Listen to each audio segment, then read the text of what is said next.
Hey everybody, Peter Zeihan here, coming to you from the Front Range foothills above Denver. And today we're going to talk about the French and what they're going to be doing in the next several months. Specifically, the trigger is a coup that occurred in the African state of Niger, which is roughly at the intersection of no and where. People are trying to rack their brains about why Niger is important, and let's be very specific about this. Economically, it is not. Yes, it is a uranium source for the French, but uranium is not rare. Kazakhstan and Australia and Canada are three of the world's four largest producers, and all three of those are increasing their output. So it's not like this is going to cause a huge shock to the international system in any meaningful way. The withdrawal of Russia from the uranium market would be far more substantial, and that hasn't happened yet. Anyway, why Niger matters is because it matters to the French. During the imperial era, the British and the French were basically duking it out and competing for this or that colony wherever it happened to be. And the Brits were very, very smart about it. They would look for places where there were natural markets or even better transport nodes, such as rivers, that allowed them to take control of the local trade system without controlling all of the surrounding countryside. And that left all the countryside largely available for the French, and the French looked at it as a national ego issue and a size issue. And so for them, the Sahel in West Africa was great because it was these huge expanses of territory. Well, you fast forward today, and the Brits have the Commonwealth, which allows them to maintain some of those trade links, and the French are basically looking out for a number of countries that don't like them very much, that are broadly economically worthless and difficult to defend. Throughout the Sahel and West Africa, you have jihadist insurgencies, because a lot of this area is near desert, and it's very difficult for the local countries to build capacity, and so they have to invite the French in to try to maintain a degree of security order. The problem with that strategy is when you have very low population density and very fragile systems, coups happen. And this is not the first coup in the region. There's already been one in Mali and Burkina Faso, which are two other former French outposts where the French troops have had to withdraw. Now, if Niger goes the same way, that's pretty much the end of the French post-colonial jihadist era anti-insurgency operations throughout the region. It really is what's left. It is the linchpin for what's left. So the French now have to make a decision. Let me give you the two options. Number one is they go in hard and kill or capture the coupsters. This is something that would be dramatic. Now, the French have the capacity. Nobody's doubting that.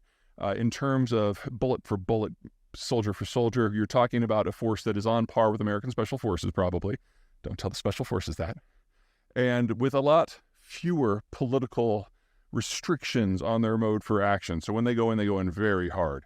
I have no doubt they could do that. The problem is that the coupsters in Burkina Faso, in Mali, and probably now in Niger, are in part successful because of their links to Russia's Wagner group.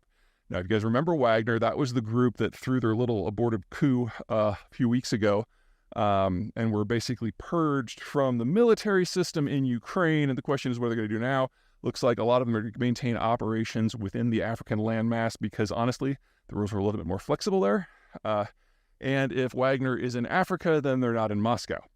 There are some operations in Moscow to take over Wagner directly, to purge it of some of the senior leadership that might be more amenable to throwing a coup back home. But part and parcel pieces of it will still remain active in Africa. The question is, what does everyone do about that?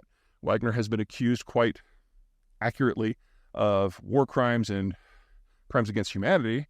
And now that we know it's the Russian state and has been all along, states are going to treat it differently. And this is an opportunity for France, a very, very capable country, in an area that is near and dear to its heart, to actually do something. So we very well may see the French and the Russians going at it in Africa, and that would be a situation where the Russians would be eviscerated because Russian logistics are completely dependent on international trade and shipments, and France has an expeditionary navy in addition to some of the world's best special forces.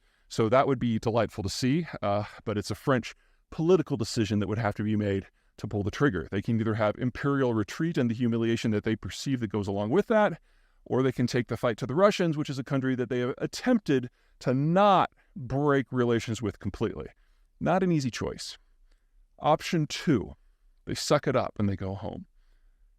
One of the things that makes France France is that it is far enough away from all of the global hotspots, whether it's East Asia or Ukraine, that they have the flexibility to have fingers in a lot of pots. The quintessential statement is France has no enemies, no allies, only interests. And there's a lot of truth to that. Well, if an entire region, Africa, sub-Saharan Africa specifically, all of a sudden is a no-go zone for the French, then they have a significantly lower number of interests in their neighborhood.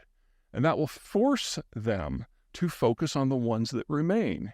And if they can't project power into West Africa, the idea that they can project power into a place like East Asia is kind of silly.